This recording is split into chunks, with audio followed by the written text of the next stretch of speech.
I still remember the exact way the air changed that night, the kind of silence that comes only after something inside you breaks. I came home later than usual, the November wind biting through my jacket as I stepped into a house that no longer felt like mine. Emma was in the kitchen, humming softly, wearing that silk robe I'd given her 2 birthdays ago. She looked different, not nervous, not guilty, just distant. Like she had already rehearsed this moment, and I was late to my own scene.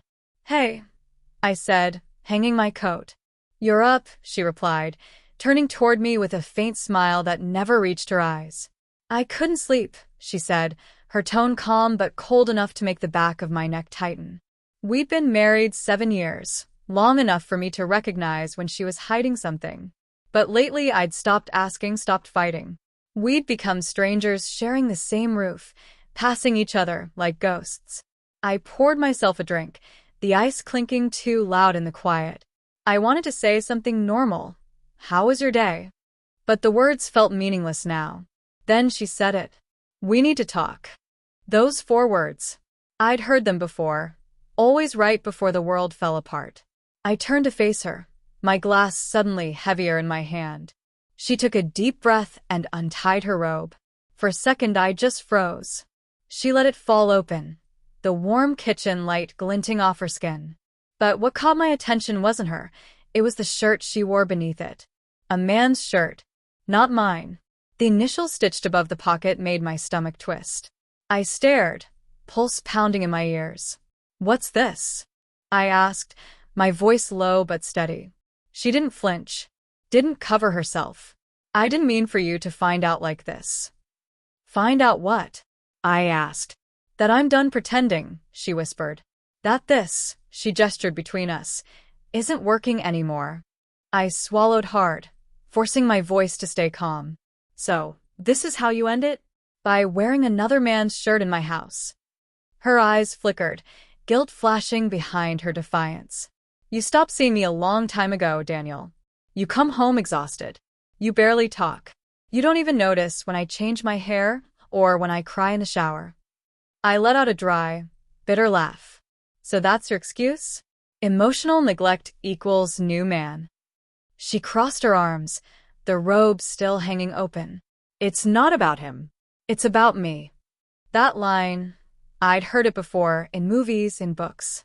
But hearing it from the woman who once promised forever, it hit differently.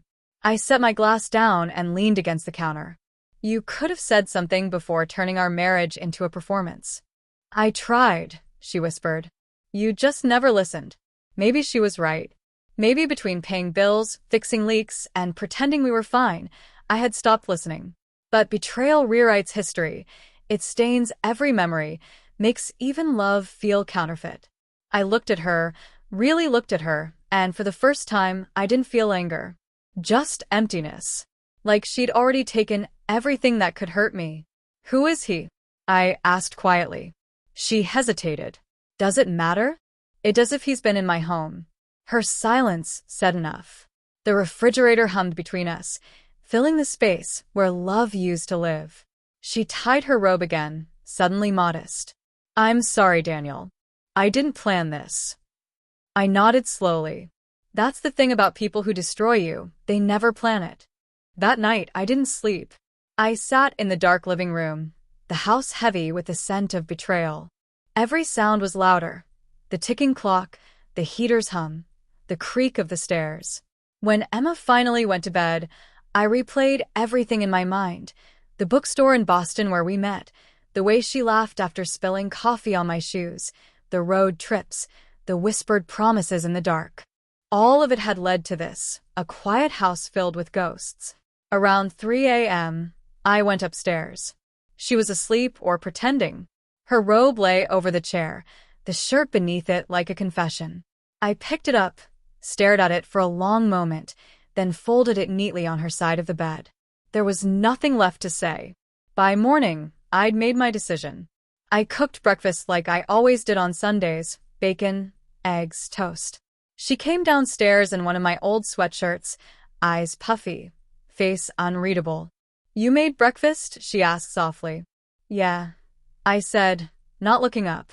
Didn't want to break tradition on the day it all ends. She flinched but sat down. For a few minutes, the only sound was the scraping of forks against plates. "I'm leaving today," I said finally. "You can keep the house. You'll probably want to start over here." She looked up sharply. "Daniel, wait." "No," I interrupted. My voice was calm, not angry. "You've been waiting for me to stop fighting. Congratulations. You got what you wanted." Tears welled in her eyes. "It's not like that. I never wanted to hurt you. You just didn't care enough not to." She looked down, silent tears hitting her plate. I finished my coffee, stood, and grabbed my jacket. "There's money in the joint account. Use it. I'll transfer my share of the mortgage to you," she whispered. "I don't want anything that reminds me of this version of us." "So that's it?" "Yeah," I said, pausing at the door. "That's it." Outside, the air felt cleaner somehow, cold but honest. I walked to my truck, started the engine, and just sat there. I didn't drive away immediately. I stared at the house, the white siding, the porch swing I built, the window where she used to wave goodbye. It all looked the same, but it wasn't home anymore. Over the next few weeks, I stayed with my brother in Portland, worked during the day, boxed at night, kept my head down. But healing doesn't run on a schedule. Some nights, the silence was too loud. Some mornings, I still reached for her side of the bed. A month later, my phone buzzed. Her name lit up the screen. "Emma, I made a mistake." I stared at it for a long time. Then another text. "Emma, he wasn't what I thought. I miss you."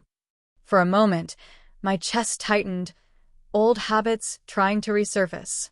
But then I remembered the kitchen light, the robe, the shirt with another man's initials. I typed slowly. "Me. I'm glad you found clarity. Take care, Emma." Then I blocked her number. That night, I drove along the coast. The sea was rough, the wind sharp, but I rolled down the window and let the cold air sting my face.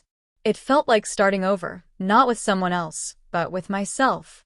People think betrayal ends with anger, but that's not true. It ends with indifference. The day you stop caring whether they regret it, that's when you're finally free. I didn't hate her anymore. I didn't love her either. I just let her go. When I got home, I poured a drink and stared at the dark waves crashing in the distance. For the first time in years, I felt calm, not happy, not sad, just steady. They say closure comes from conversations, from apologies. But sometimes, it comes from silence, the kind that settles when you finally choose yourself. That night, I turned off my phone, leaned back, and let the quiet fill the room. It didn't feel empty anymore. It felt earned.